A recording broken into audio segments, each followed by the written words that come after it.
Suzanne Piché est une enseignante de sciences et technologies. J'étais très content de lui parler parce qu'à chaque fois que je la croise, je suis ébahi par sa créativité avec les outils Google. J'ai enregistré notre dernière rencontre parce que j'étais certain que j'allais vouloir ensuite le partager ce que j'allais apprendre avec elle au plus de monde possible. J'ai pas été déçu. Cette vidéo est donc la première d'une série de vidéos. La première chose qui m'a étonné, cette fois-ci en parlant avec Suzanne, c'est la simplicité de ce qu'elle faisait. Je sais qu'il n'y a rien qui fait peur à Suzanne côté Google Workspace, là. Elle n'hésite pas à mettre tous ses élèves en collaboration dans des travaux qui peuvent paraître complexes. Mais cette fois-ci, la simplicité primait sur tout le reste. Ce qui primait, c'était la communication, le lien avec les élèves. C'était des choses toutes simples qui faisaient un énorme changement. La communication et la rétroaction étaient au cœur de ses priorités.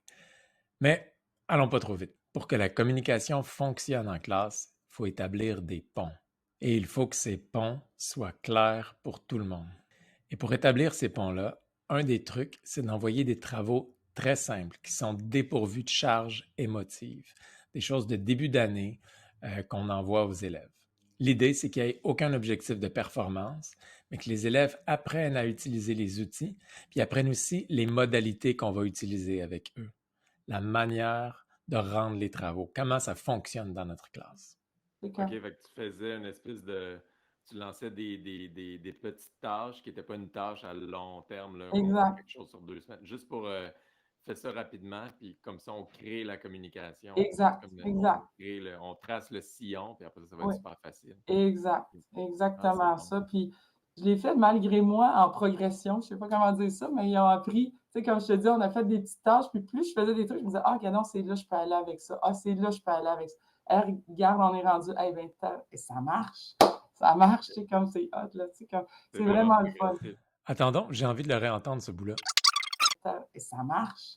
Ça marche, tu sais, comme c'est hot, là. Tu sais, comme, C'est c'est vraiment vraiment le fun. progressif. Le fait de se pratiquer avec des travaux qui sont sans importance sur la note finale du cours, ça fait baisser l'anxiété de tout le monde. Ça fait baisser l'anxiété de l'enseignant ou de l'enseignante. Ça fait baisser l'anxiété des élèves. Ça enlève l'inconnu. Ça dit clairement comment ça va fonctionner dans la classe. C'est le bon moment aussi de renvoyer les travaux en exigeant une meilleure apparence, en exigeant que ce soit mieux fait. C'est pour montrer certains standards de qualité qu'on va exiger tout au long de l'année. Il faut en profiter aussi pour apprendre un peu de nos élèves. Puisque ce n'est pas des choses qui ont rapport avec la matière qu'on va enseigner, il faut en profiter pour briser la glace, apprendre certaines choses intéressantes à propos d'eux, leur permettre de s'exprimer. On va voir quelques exemples de Suzanne.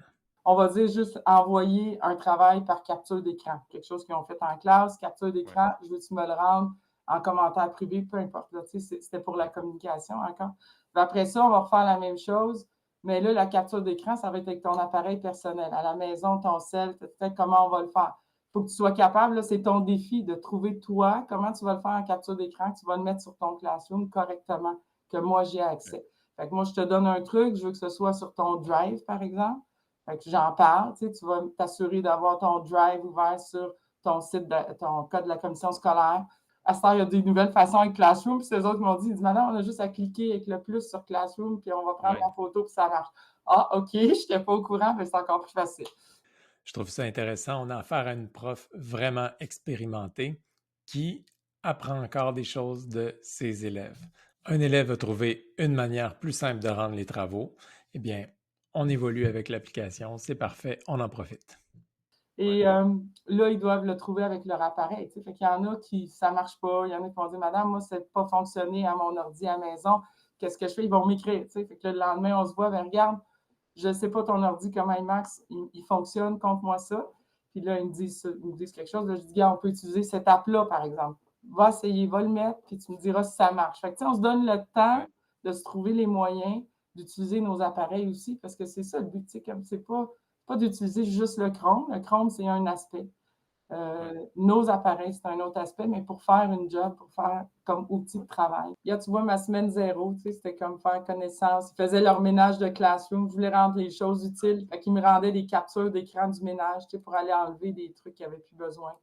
Les élèves sont pas toujours conscients qu'ils ont du contrôle sur les cours de l'an dernier. Ils peuvent aller se désinscrire. Ils peuvent aussi mettre les cours de cette année dans l'ordre qui fait le plus leur affaire. Tu sais, qu'on m'a montré qu'il avait fait le ménage, mais en même temps, tu sais, c'est pour utiliser le Chromebook, les captures d'écran. Là, tu sais, puis ils devaient renommer leur dossier, tu sais, comme tu vois. Ici, partage, ça, c'était une question que tu pourrais lire les autres. Travail de collaboration ici, où ils écrivaient leur fête sur un dossier. Puis il fallait qu'ils respectent un peu l'écriture, parce que sinon, tu sais, si tu ne respectes pas, si tu écris gros avec un puis l'autre sur une même feuille, ben ça ne marche pas. Fait que tu pouvais choisir tes trucs, tu sais, mais en même temps, il fallait que tu respectes tu sois un bon citoyen numérique, démontre ta collaboration. Tu peux prendre ta couleur, mais il faut que tu rendes les trucs conviviales. Là, tu sais. Ça, je te Ils dis. apprennent plein de choses, mais pas dans le stress de performance. Exact. C'est comme c'est ça. Devoir collaboratif, un portrait de groupe, il fallait qu'ils choisissent un emoji. Puis là, il fallait qu'il y ait notre portrait de groupe. Fait que, tu sais, là, ça, c'est un devoir. Fait que, tu sais, ils mettaient des emojis, puis il fallait qu'il allait écrire un commentaire après sur quelqu'un d'autre. Tu sais, tu vois, fait qu'on pratiquait les commentaires. C'est des trucs comme ça. Là. Ici, tu vois, il fallait qu'il fasse un commentaire, puis il me faisait une capture d'écran. Tu sais, comme là, quand c'est le 1, là, moi, je veux juste aller cliquer 1. Je suis sûr qu'ils n'ont pas de questions, mais c'est pas grave, mes questions rentrent ailleurs. Là. Mais c'est juste pour dire, OK, je suis allé regarder, c'est beau, tu as fait. Tu sais. Oups, quand je vois manquant, après ça, à un moment donné, je vais les voir. Tu sais, comme des fois, ils n'ont pas cliqué, mais souvent, ça va être oups. Puis des fois, il va arriver en retard, mais c'est pas plus grave que ça, là, parce que tu as mis en favori la section travaux et devoirs, fait que tu arrives direct au bon endroit. Toujours, puis eux autres, ils l'ont mis dans leurs favoris en haut. Là. À peu près tout le monde qui finit par s'habituer à Google Classroom finit par faire ça, mettre la section travaux et devoirs en favori. Donc je trouve que c'est vraiment une bonne idée de tout de suite donner le truc aux élèves dès le début de l'année, de mettre leurs cours en favori comme ça, qu'ils soient toujours accessibles et qu'ils arrivent immédiatement à la bonne place. OK, tu leur as montré le même. Oui, on a fait ça. Ça faisait partie d'un des cours, aller mettre nos favoris en haut, là, puis, pour que ce soit facile à ouvrir. Un dernier détail que je voulais rajouter en terminant, c'est le fait que ces modalités-là qu'on instaure avec nos élèves, on peut les faire aussi à travers un cycle ou avec nos collègues. On peut même imaginer une école primaire qui utilise les mêmes modalités ou à peu près à travers les niveaux, à travers les classes. Ce que ça fait, c'est que plus le temps passe, plus c'est facile pour les élèves de passer d'une classe à l'autre et de s'adapter à leurs enseignants. C'est certain qu'il n'y a aucun enseignant qui va demander exactement la même chose. Les matières sont différentes, les exigences sont différentes.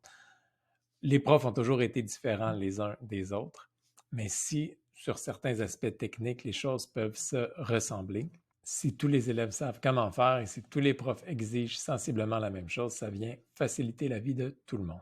Vous aurez compris que Suzanne ne se contente pas d'envoyer des travaux faciles. C'était plutôt un truc de début d'année. Maintenant, ce qu'on va voir, c'est qu'est-ce qu'elle fait maintenant, notamment sur le plan de la communication avec les élèves. C'est dans les prochaines vidéos.